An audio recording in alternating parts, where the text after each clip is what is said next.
태호는 그래도 최상급이니까 괜찮아요. 걱정 안 해도 아니야, 돼. 그만. 다 잘 읽고, 다 잘 쓰고, 최상급이에요. 귀여워. 너무 귀여워. 네, 오늘은 빚진 자라는 제목으로 말씀을 나누겠습니다. 로마서 8장 12절에서 17절, 방금 태호가 읽은 성경 본문인데요. 영자가 아니고 양자죠. 양자, 또 뭐 상속자, 아주 중요한 단어들이 나왔는데 여러분 잘 기억할 거라고 생각이 듭니다. 자, 살다 보면 빚을 질 경우가 종종 생기죠. 자, 상호, 빚진 적 있어요? 있겠지? 아니, 나는 워낙 철저한 성격이라 남에게 빚을 지지 않고. 아니 있는데 다 가봤어. 아, 그래요? 태호, 빚 쓴 적 있어요? 아, 나는 필요한 게 없어요. 준 적이 아니라 이미 준 적이 있어요. 빚을 꾼주. 꾼 게 아니라 이제 준 준 적이 있다고. 나부터 빚을 안 받아. 아, 도와준 적은 있는데 받지를 못했어요. 아니 받아야 되는데 그래도 맨날 따라다. 자, 도와줬는데 그 사람이 그것을 까먹거나 아니면 무시해버리면 어떻게 생각이 들어요? 뭐해? 어? 뭐해? What? 뭐해 mean literally why? Why? something like that. 우리는 이제 살다 보면 이제 빚을 질 경우도 있고 뭐 빚을 내주기도 하기도 하고 뭐 그런 일들이 있죠. 근데 이것은 아주 자연스러운 삶의 모습입니다. 사람은 어느 누구나 자기 혼자 스스로 모든 걸 해결할 수가 없어요. 그래서 더불어 살아간다고 그렇게 표현을 하죠. 그래서 서로 돕고 또 나누고 그러면서 그 가운데서 사랑과 신뢰가 생기기 마련인데요. 근데 빚을 지는 것도 보면 두 가지가 있어요. 은혜를 통해서 은혜로 빚을 지거나 빚을 받는 경우가 있어요. 은혜로라는 얘기는 뭐냐면 내가 정말 너무나 형편이 어려워요. 그런데 어느 형편이 넉넉한 사람이 도와줘서 그 문제를 해결할 경우, 그러면 그 은혜가 너무 감사한 거죠. 뭐 그게 뭐 돈의 문제가 됐건 어떤 일을 해결해야 되는 도움을 되던 간에 이 모든 관계는 은혜를 통해서 이루어지기 때문에 그 결과는 어때요? 감사하게 되고 고마워하게 되고 더 그 사람에 대해서 도와준 사람에 대해서 생각하게 되는 그런 결과로 이루어지겠죠. 또 어떤 경우가 있냐면 죄 때문에 빚지는 경우가 있어요. 자, 죄 때문에 빚을 진다. 어떤 의미냐면 빚을 지긴 지는데 이것이 내가 정말 어떤 도움을 필요로 해서 하는 게 아니라 나의 어떤 욕심 때문에, 예를 들어 뭘 갖고 싶은데 그건 내 능력으로 살 수가 없어. 근데 친구한테 야 저거 좀 훔쳐가지고 나 좀 줘. 그러면 친구가 대신 죄를 져가지고 그것을 나에게 준 거잖아요. 뭐 예를 들어 이건 쉽게 예를 든 거예요. 어떤 결과가 됐던지 간에 그 빚을 해결하고 빚을 지는 과정이나 목적이 죄로 인해서 생기는 경우가 있어요. 뭐 가끔 영화에서도 나오죠. 뭐 어떤 사람이 살인죄를 졌는데 야 내 대신 네가 가라 감옥에. 그래가지고 그 사람이 감옥에 가고 뭐 이런 경우. 자, 빚은 해결은 됐지만 그 빚의 결과는 어떻죠? 나 대신 죄를 짓게 한 경우 그 결과는 어때요? 두려움이 생겨요. 아, 저 사람이 나중에 출소하면 나한테 당장 찾아오겠지? 절대 안 만나야지. 두려움이 생기고 또 어떤 빚을 갚을 수 없는 상황이 됐을 때는 그 빚 때문에 쫓긴당한다고 생각을 해서 두렵고 또 불안하고 이런 결과를 얻게 된다는 거예요. 사람을 살다 보면 빚은 당연히 지게 되어 있어요. 그럼 여러분은 은혜의 상황에서 빚지기를 원해요? 아니면은 죄의 과정에서 빚을 지기를 원해요? 당연히 은혜겠죠. 빚 때문에 쫓기고 막 빚쟁이들한테 쫓기고 그러면 얼마나 불안하고 답답합니까? 우리 어른들은 한 번씩은 다 그런 일들을 경험한 적이 있을 거예요. 독촉장 날라오고 막 그러면 얼마나 속상합니까? 자, 오늘 본문은요 바울의 로마서의 말씀을 가지고 나누는데 오늘 읽은 8장 12절의 본문의 첫 번째 나오는 내용은 뭐냐면 바울은 이렇게 시작을 해요. 우리가 다 빚진 자다. 라고 얘기를 하고 있어요. 자, 그런데 빚을 졌는데 우리가 뭐 어떤 빚을 졌냐면 하나님께 지금 빚을 지고 있다라는 것을 말을 하고 있어요. 자, 그러면 why?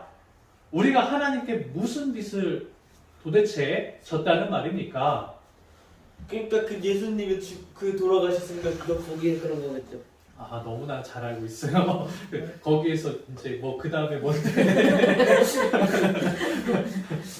귀여워. 자, 바울이 이전에 8장 1절부터 11절까지 하는 내용들 다 동일한 거고 반복되는 내용이 있는데 그것을 종합해 보면 너희가 하나님께 빚을 지고 있는데 어떠한 빚을 지고 있는지를 설명하는 거예요. 여기에 나오는 것을 두 가지로 정리해 볼 수 있어요. 첫 번째는 뭐냐면 바로 독생자를 우리에게 주셨다. 하나님의 독생자의 빚을 우리는 지고 있다는 거예요. 독생자가 뭐죠? 바로 예수 그리스도. 하나님의 유일하신 외아들을 얘기를 하는 거죠. 근데 그 외아들을 어떻게 우리의 생명을 위해 대신 십자가에 죽으시게 하시는 그 빚을 우리에게 주셨다, 지게 하셨다는 거예요. 근데 예수님은 왜 이름 독생자예요? 이름이 아니야. 독생자. 독생자가 그냥 only only son. 이라는 뜻이야. only son. 독생이 혼자 있는 것이 자, 그런 의미의 독생자는 근데 하나님의 유일한 외아들을 우리를 구원하시기 위해 주셨다는 거예요. 우리의 생명을 위해서. 자, 근데 우리가 만약 생각을 해보는 거예요. 만약 예수 그리스도가 없었다면 우리는 살 방법이 있어요, 없어요? 없어요. 자, 예수 그리스도가 없다면 우리는 어떻게 죽음에서 영원한 생명으로 갈 수 있을까요? 사람들이 이것에 대해서 많이 고민을 하고 인류 역사적으로도 많은 종교에서 고민을 했어요. 그래서 어떤 사람은 우리가 깨달음을 얻으면 영원한 죽음에서 벗어난다. 뭐 이렇게 얘기를 하는 사람도 있고 어떤 사람은 죽었지만 그 사람에게 뭐 부적을 붙이고 뭐 여러 가지 주술을 가해가지고 뭐 영원한 생명을 얻을 수 있기도 하고 어떤 사람은 뭐 사람의 피를 먹으면 드라큘라가 돼서 영원하게 살 수 있다 이렇게 얘기하는 사람들도 있었죠. 자, 예수 그리스도가 아니면 우리가 다시 살아날 방법이 없다는 것을 우리는 알아야 돼요. 여기서 여러분께 질문을 하겠습니다. 우리는 꼭 살아야만 되나요? 꼭 다시 영원히 살아야만 됩니까? 이 질문을 했을 때 사람들은 두 가지 반응을 보일 것 같아요. 한 가지는요, 내가 왜 살아야 되는지 모르겠다. 나는 지금 당장 죽어도 아무런 그 원한이 없다. 뭐 이런 사람들이 있을 거예요. 어떤 사람들이 그러냐면요, 희망이 사라져 있을 때, 내가 도저히 살아도 의미가 없거나 내가 살아도 행복하지 않다라고 여길 경우는 내가 다시 살아봐야 무슨 의미가 있냐 이런 생각을 할 거라고 생각합니다. 그런데 반대로 예수 그리스도가 우리의 희망인 사람들은 반드시 살아야 된다는 생명의 간절함을 느끼고 살게 된다는 거예요. 왜? 예수 그리스도가 길이요 진리요 생명이시기 때문에 그래요. 그래서 예수님을 만나게 되면 내가 살고 있다는 게 얼마나 가치 있고 행복한 일이고 또 이 삶이 영원토록 지속될 거라는 그 소망으로 간절하게 되는지를 알게 되는 거예요. 어느 때? 예수님을 믿었을 때. 그래서 예수님이 우리에게는 소망이 되는 거예요. 근데 그 예수님을 하나님은 우리에게 주셨어요. 우리를 위해 대신 죽게 하셨어요. 그게 바로 하나님이 우리에게 주신 빚이에요. 우리는 그 빚을 감당하고 살아가는 사람입니다. 두 번째로 또 바울은 뭐라고 얘기하냐면 너희에게 하나님이 준 빚이 있는데 은혜의 빚이 있는데 그게 뭐냐면 바로 성령이라는 거예요. 우리 지난주에 성령 강림절에 대해서 배우고 성령이 어떻게 오셨는지 배웠죠. 그때를 시작으로 이후의 모든 제자들과 교회들 가운데는 하나님의 성령이 함께 하시게 되셨습니다. 근데 여기서 한 번 더 생각해 보는 거예요. 만약 성령이 우리에게 오시지 않았다면 어떻게 됐을까? 타작할 뻔. 역시 우리 태우는 뭐 또 얘기해봐. 성령이 만약에 없었다면 어떻게 됐죠? 타락하고 다 전부 다 못하고 이제 그렇게. 자, 우리 지난주에 배웠을 때 성령이 오시는 사건은 뭐의 시작이라고 했어요? 뭐의 시작? 교회의 시작이에요. 그러니까 만약에- 성령이 안 왔다면 교회도 없고 그래요. 진짜 미래에서 그 뭐지 그 하나님을 믿는 사람이 없어졌어. 그래. 그게 내가 지금 하고 싶은 얘기가 딱 그거야. 성령이 만약에 없었다면 교회는 세워지지 않았을 것이고 예수에 대한 증거는 멈췄을 거예요. 너희가 성령이 아니고서는 예수를 주라고 시인할 수 없다라고 얘기를 했다는 거예요. 성령이 없었다면 우리는 성경을 읽어도 깨달음이 없게 되고 깨달아지지 않게 되고 또 성령의 도우심 없이는 우리는 죄를 이길 수 있는 능력이 전혀 없는 존재라는 것을 우리는 알게 돼요. 그래서 지금 하나님이 우리에게 주신 두 가지 중요한 은혜, 첫 번째로 독생자를 주신 은혜와 두 번째로 성령을 주신 은혜. 너희는 그것을 너희 힘으로 얻을 수가 있냐? 너희 힘으로 영생을 얻고 너희 힘으로 죄를 이길 수 있느냐? 아니 없죠. 없다. 그렇기 때문에 너희에게 나의 소중하고 나의 가장 사랑스러운 존재, 바로 독생자 예수 성령을 너희에게 보내주겠다. 하나님으로부터는 큰 희생이고 큰 손해예요. 그렇지만 우리에게는 그것이 아주 값진 은혜로 받아들이게 되는 것입니다. 이것이 바로 성경이 우리에게 증언하고 있는, 우리가 하나님께 빚진 두 가지 빛이에요. 그런데 여기서 우리는 그러면 이렇게 하나님께 두 가지 빚을 지고 있다는 걸 인정하는가? 라는 것이 문제라는 거예요. 한번 여러분께 물어볼게요. 여러분은 지금 하나님께 독생자와 성령에 대해서 빚지고 있다는 것, 이것이 은혜라고 인정이 됩니까? 내가 이것이 은혜라고 생각이 들어요? 은혜는 뭐예요? 나는 도저히 그거 할 수 없어. 나 이거 없으면 지금 완전히 죽을 것 같고 힘들어 죽겠어. 근데 누군가가 도와줘서 그걸 해결할 때 나는 이제 살았다. 이런 마음을 느끼는 게 은혜인데 지금 여러분은 예수와 성령에 대해서 그런 은혜의 감정으로 받아들이고 있어요? 이 질문을 했을 때 이것이 은혜라고 아직 느껴지지 않을 경우가 있어요. 예수를 믿지 않는 사람들에게 당신은 예수님과 성령이 하나님의 은혜의 선물이라는 걸 믿으십니까? 무슨 개벽 따고 부러지는 소리 하고 있어. 막 이런 얘기를 할 수 있다는 거죠. 그게 인정이 되지가 않아요. 그게 무슨 거짓된 허무맹랑한 소리냐 이렇게 얘기를 할 수 있어요. 왜 그러냐? 예수를 믿는 사람들에게도 이것이 은혜로 다가오지 않는 경우가 있는데 왜 그러냐? 아직 그 사람의 마음속에 진정한 회개의 경험이 일어나지 않았기 때문에 그래요. 진정한 회개. 자, 무슨 의미냐면 내가 지금 하나님 앞에 정말 죄인이다라는 그런 마음의 고백이 아직은 생기지 않은 경우가 있어서 그래요. 자, 예수를 믿는데 꼭 회개를 해야 되냐? 꼭 진정한 회개가 이루어져야 되느냐? 자, 우리 아이들 어렸을 때부터 모태 신앙이 우리 두 친구들이 있고 또 고모부가 목사님이어서 이렇게 같이 예배를 드리면서 이제 예수를 믿고 세례를 받은 우리 두 친구가 있어요. 우리 아이들은 내가 진짜 죄인이라는 것 때문에 그것 때문에 회개가 일어나고 하나님께 죄인이라고 고백하고 기도해 본 적이 있어요? 그런 마음이 든 적이 있어요? Yes, sort of, yeah. Sort of. Like 자, once. 하나님이라는 그 존재가 내 마음속에 탁 들어오게 되면요, 우리의 마음에는요, 하나님 없이 살아갈 때 내가 얼마나 죄인이었냐라는 그런 마음이 갑자기 생각이 들어요. 그래서 이 죄인이라는 생각이 너무 크게 느껴지는 나머지 그때부터는 하나님께 하나님 잘못했어요. 정말 나는 죄인이에요. 이런 고백의 기도가 나올 수밖에 없다는 거예요. 내가 정말 하나님께 죄송하고 미안한 마음이 들면 어떻게 해요? 하나님, 잘못했어요. 제발 용서해줘요. 때리지 말아주세요. 그게 아니고 기성이가 하는 그게 아니고 하나님 정말 내가 죄인이에요. 나 정말 하나님께 너무 잘못했어요. 그러면 막 눈물이 쏟아지고 내가 정말 죄인이구나. 나쁜 사람이구나.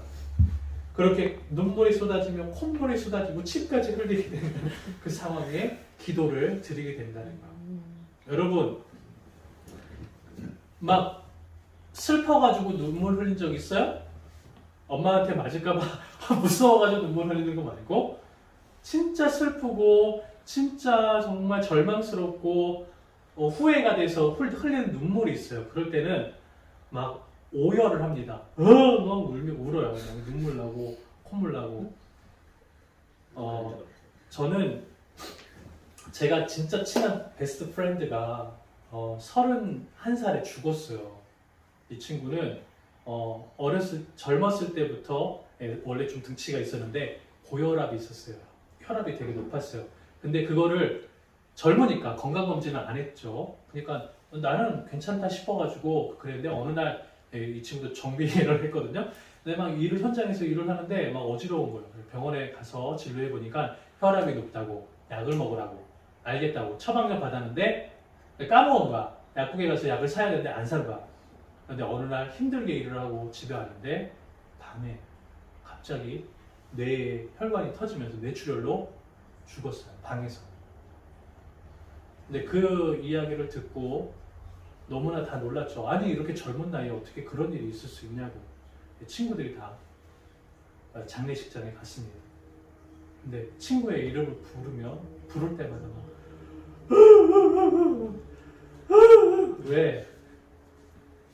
이거는 죄 때문에 우는 건 아니지만 너무 슬프니까 너무 안타깝고 후회가 되니까 그런 나머지 막 눈물, 콧물, 침까지 흘려가며 오열하는데 그런 감정이 이제 여러분들은 아직 없죠. 그런데 만약에 사랑하는 누군가가 죽거나 갑자기 형제가 죽거나 갑자기 부모님이 돌아가시거나 이러면 그런 내 마음에도 슬퍼하는 탄식하는 마음이 있구나라는 걸 알게 돼요.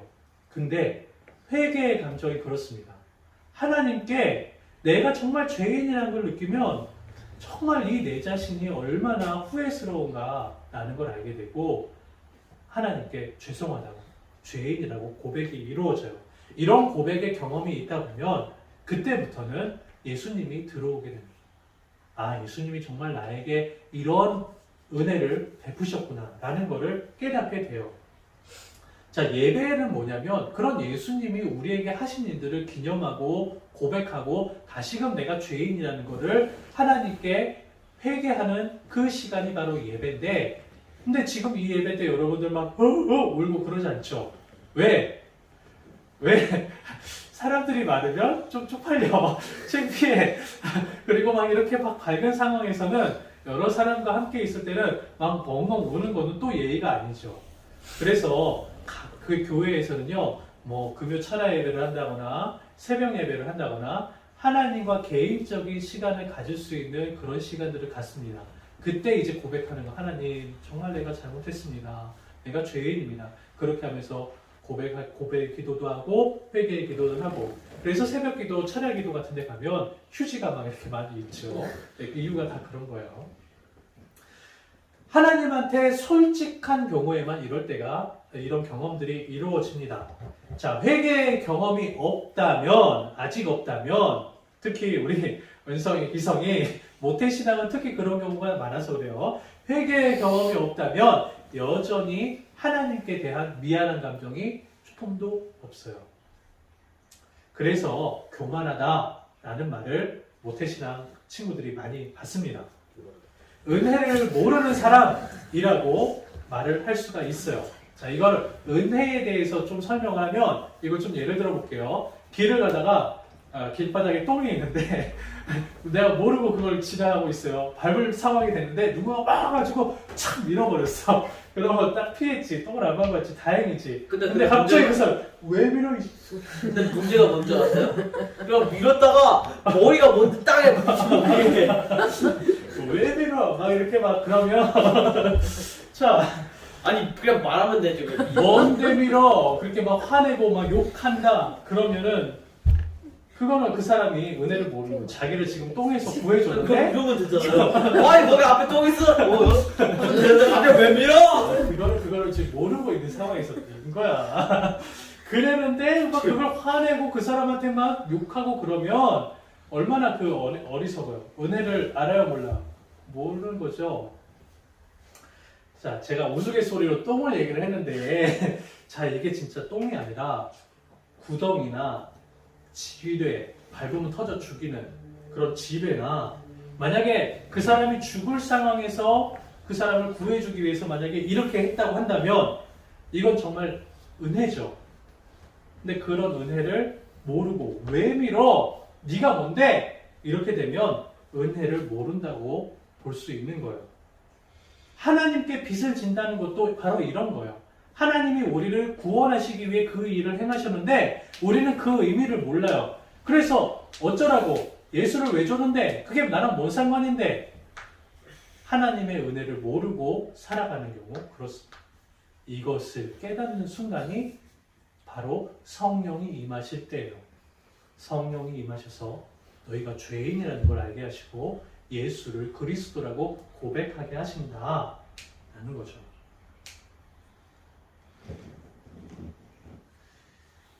만약에 여러분이 하나님이 우리에게 주신 은혜가 예수 그리스도와 성령에 대한 은혜가 우리에게 주어졌다 라는 것을, 그래서 내가 그것을 빚지고 있다 라는 걸 인정하고 믿고 살아간다면 여러분에게 바울은 오늘 말씀을 통해서 세 가지를 권면하고 있어요.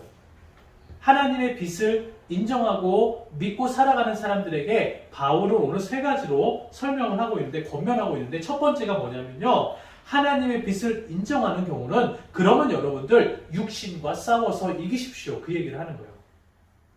육신과 싸워서 이겨라. 다시 말하면 네 자신을 이겨라 라고 얘기를 하는 거예요.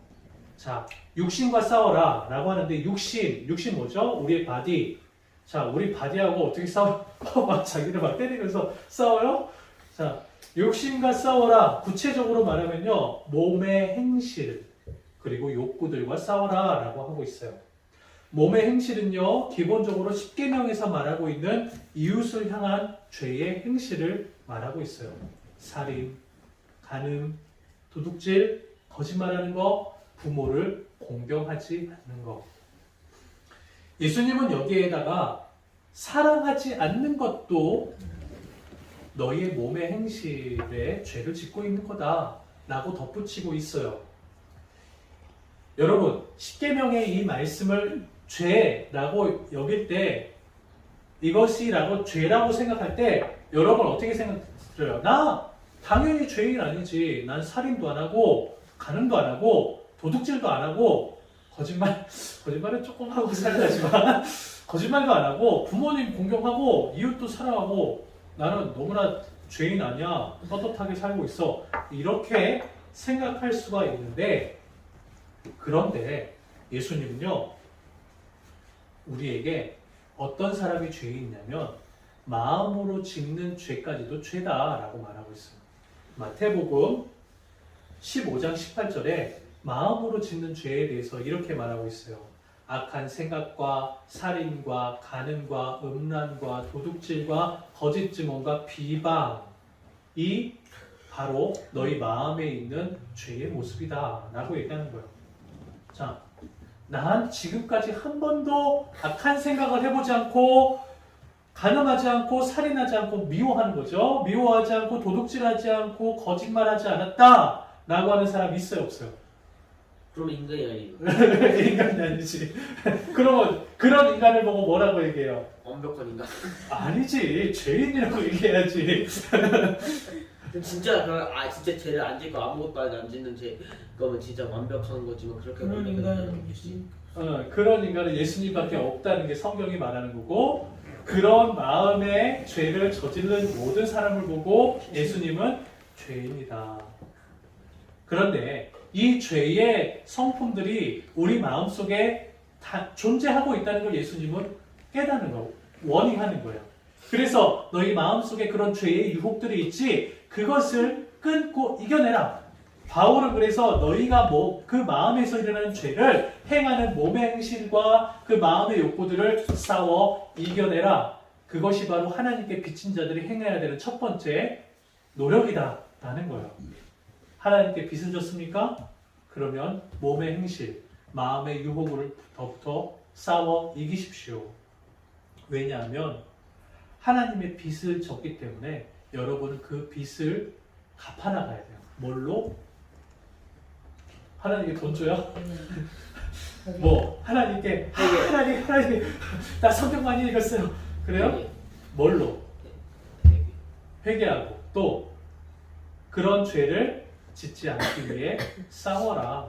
그래서 바울은 내가 선한 싸움을 다 싸우고 의의 면류관을 얻었다라고 얘기를 하는 거예요. 싸워 나가야 돼요. 자, 두 번째로 하나님의 빚을 인정하는 사람들은 두 번째로 뭘 해야 되냐면 하나님의 아들답게 살아라 라고 얘기를 하고 있어요.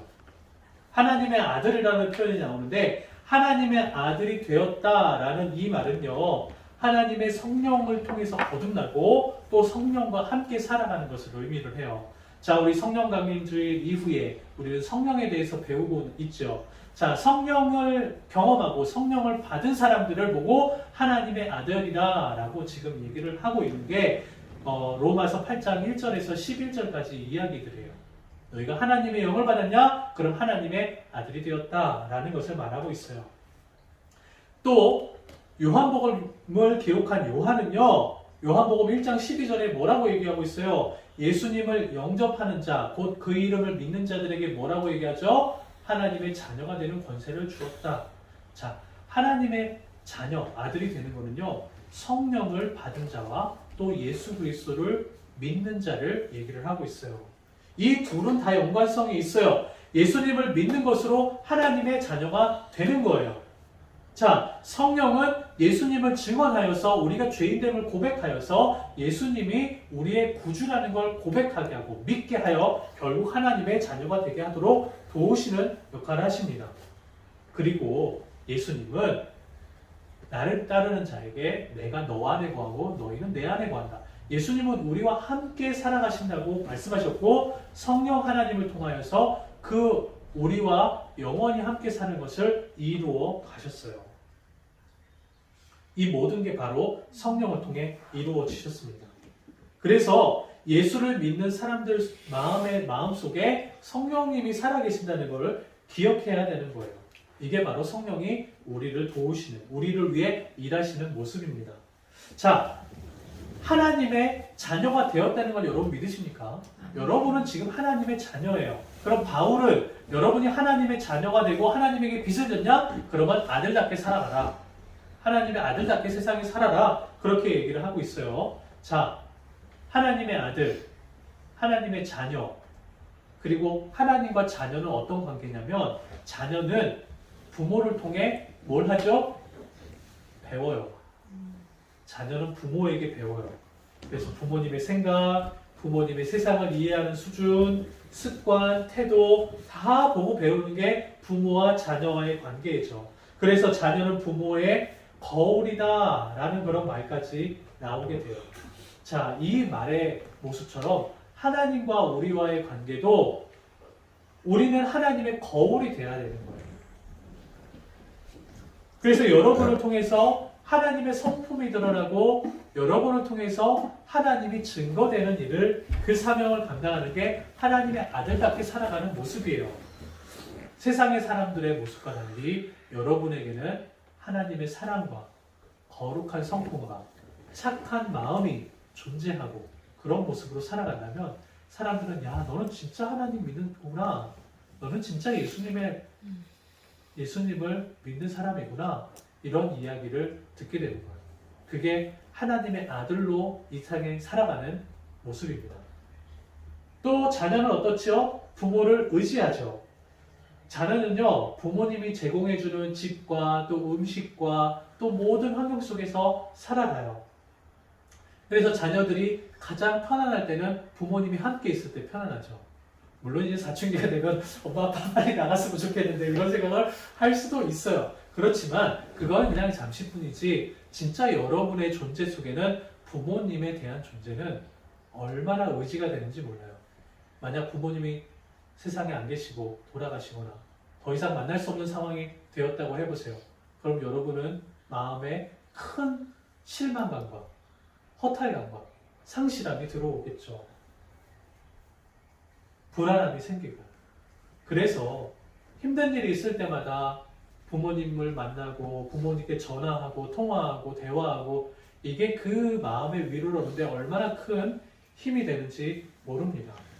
그게 바로 부모님을 의지하고 있다는 거죠. 하나님의 존재가 어떠냐면요. 하나님의 자녀들에게 의지하는 분이라는 거예요. 세상에 살다가 어려움을 당하거나 큰 마음의 시련을 당했을 때 하나님 그렇게 부르기만 해도 그 마음에 큰 위로와 힘을 얻게 되는 게 우리가 바로 하나님의 자녀이기 때문에 그런 거예요. 하나님이 우리의 아버지이시면요. 우리가 하나님께 나아가면 나아갈수록 더 큰 은혜와 위로를 얻게 됩니다. 예배를 드리는 게 그런 거죠. 하나님을 더 적극적으로 만나기 위한 우리의 노력. 지금 여기 지금까지 죽은 사람 중에서 지옥 간 사람들도 있어요? 그럼 지옥은 어때요? 지옥이요? 불타고 그냥 어. 그냥 겁나 요감이 많고 그냥 불바다고 지옥에 대한 이야기를 끝나고 나서 내가 따로 얘기해 줄게요. 자, 목사님 아들이시. 하나님은 우리의 의지하실 분이에요. 그래서 예배를 드리는 것은 하나님을 더 만나고 하나님을 의지하기 위한 우리의 노력이죠. 그래서 이 예배를 통해서 여러분과 하나님과 더 가까워지면 더 좋겠습니다. 아멘. 자, 또 자녀는요, 자녀와 부모는요, 어떤 관계냐면 자녀는 부모에게 도움을 청하는 관계예요. 의지한다고 하는 거하고 볼 수가 있겠지만 기성이 그러면 우리는 천국 갈 거죠? 너는 자, maybe 이제 끝나고 얘기해 줄게요. 천국과 지옥에 대해서. 자, 자녀는요, 부모에게 늘 도움을 구하는 존재예요. 예, 특히 이제 기성이가 학교 가려고 준비할 때 되면 엄마! 엄마! 할머니! 할머니! 이렇게 왜? 양말시켜달라고 누가 할 수 있는 건데 왜 그것까지 도와달라고 하는지 자녀이기 때문에 그런 거죠. 만약에 옆집에 꼬마애가 할머니한테 나 양말 해줘 저런 또라이가 그럴 거예요. 자녀는 늘 부모님에게 도움을 요청을 합니다. 그것을 왜 그러면 나를 가장 이해하고 가장 잘 도와줄 수 있는 사람이라고 알고 있기 때문에 그렇죠. 하나님이 우리에게 그런 분이에요. 우리는 하나님께 늘 도움을 청할 수 있는 하나님의 자녀라는 사실을 알아야 돼요. 어떤 것까지? 여러분의 모든 것을 하나님께 구하시기 바랍니다. 그것이 바로 기도죠. 기도의 삶이 우리에게 필요한 이유가 바로 하나님의 자녀이기 때문에 구하는 것이에요. 자, 하나님의 빚을 졌습니까? 그러면 첫 번째로 뭐였죠?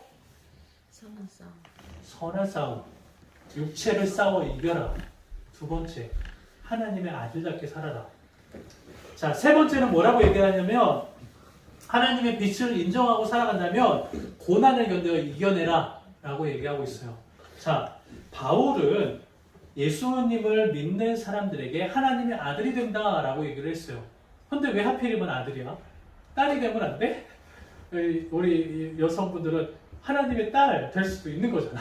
뭐 이렇게 얘기를 해서 여성 신학자들은 그것을 반대를 합니다. 또 하나님의 아들이고 지워야 돼. 아들 지우고 다른 말로 바꾸자. 이렇게 주장하는 사람들도 있어요.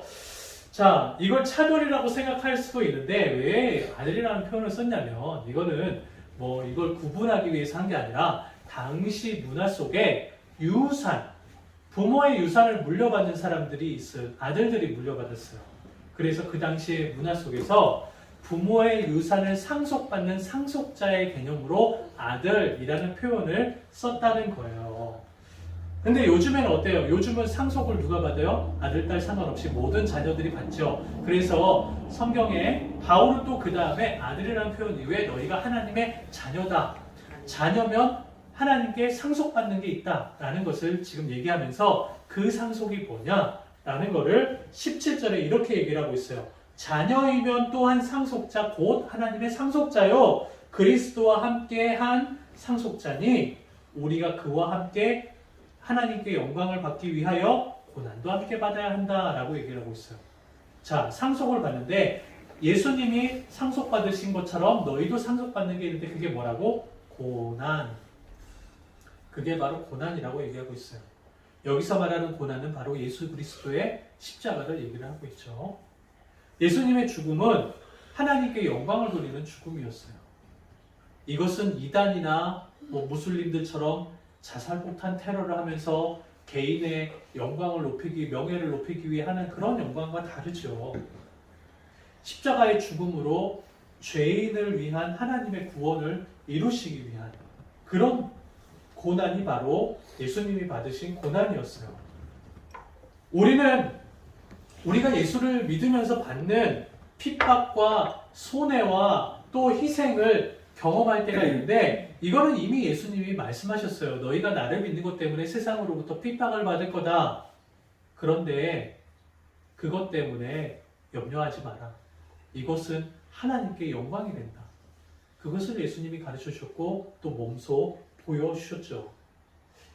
하나님의 영광을 돌리기 위해 기꺼이 받을 수 있는 이 고난, 이것이 바로 그 초대교회에 있었던 엄청난 핍박을 이기게 하는 승리의 원동력이 되었다는 거예요. 많은 사람들이 예수를 믿는 것 때문에 끌려갔습니다. 원형 경기장행하고 십자가에 처형당하고 갖가지 고문당하며 죽었어요. 그런 모습을 보면 비참하기 딱이 없죠. 태우가 예수 믿는 것 때문에 사람에게 끌려갔는데 거기서 고통당하고 있는데 상호가 그걸 좋아할 이유가 없죠. 얼마나 비참하겠어요. 얼마나 속상하겠어요. 아유 속 시원하다 그게 아니잖아요. 양심이 차려야 돼. 근데 그때 당시에는 그런 일들이 너무나 충격적이었어요. 혹시나 내가 끌려가면 어떡하지? 나는 거기서 고통당하면 나는 과연 참아낼 수 있을까? 그런 두려움이 찾아올 때 바울이 얘기합니다. 너희는 이미 하나님께 빚을 졌다. 예수님도 이런 상황 속에서 정말 땀방울이 핏방울이 될 때까지 기도하시면서 그 승리의 영광을 취하셨다. 너희의 영광도 있다. 하나님은 너희에게도 이 고난을 상속하셨는데 그것을 십자가의 능력으로 이겨내라. 마지막으로 이런 권면을 하고 있는 거예요. 하나님께 빚을 졌으니까 그러면 하나님의 고난도 상속받게 된다는 걸 믿으시기 바랍니다. 비록 내가 죽음을 당하고 비록 내가 앞으로 손해와 그런 피해를 경험하지만 이것은 앞으로 장차 우리가 얻을 영광, 부활의 영광과는 비교할 수 없을 만큼의 작은 것들이라는 걸 우리는 알아야 돼요. 그래서 예수 믿는 건 정말 힘든 일일 수도 있어요.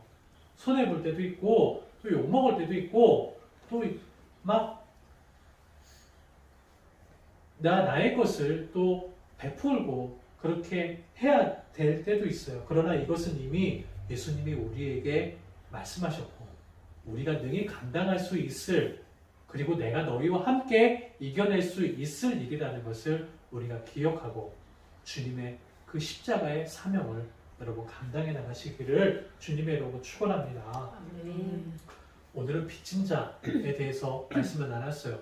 말씀이 점점 길어진다고 또 생각할 수도 있겠지만 이것이 우리에게 더 하나님과 가까이 나아간다는 통로가 될 수 있다는 것을 여러분 기억하시고 오늘 빚진 자에 대한 이해를 다시 한번 정리해 보기 원해요. 자, 빚을 진다는 것, 은혜의 빚을 지는 건 좋은 일이죠. 죄의 빚을 지면 그것은 우리에게 불안하고 두려움을 찾아줍니다. 그래서 바울은 다시는 너희가 두려움을 주는 죄의 빚을 지지 말라 그렇게 말씀을 하면서 오늘 빚진 자의 이야기를 하고 있었어요. 은혜의 빚을 지고 나면 그 관계가 어떻게 되죠? 빚을 내준 사람과 또 빚진 사람은 더 가까워집니다. 더 소중한 존재로 여겨져요. 그래서 항상 감사하고 사랑의 관계로 이루어져요. 죄의 빚을 진 경우는 어떻게 되죠? 죄의 빚을 짓고 나면 그 빚이 올가미가 돼서 종이 되게 하거나 노예가 되게 하거나 또 빚쟁이 신세로 만들어 버립니다. 그렇게 괴로움 당하게 하는 게 바로 죄의 역할이에요. 우리는 하나님의 은혜를 기억하면서 하나님의 영광이 될 수 있도록 빚진 자의 모습으로 꼭 세 가지를 지켜나갔으면 좋겠습니다. 첫째, 우리의 육신과 싸워 이기는 것. 둘째, 하나님의 자녀로 살아가는 것. 셋째, 십자가의 고난을 상속받는 것.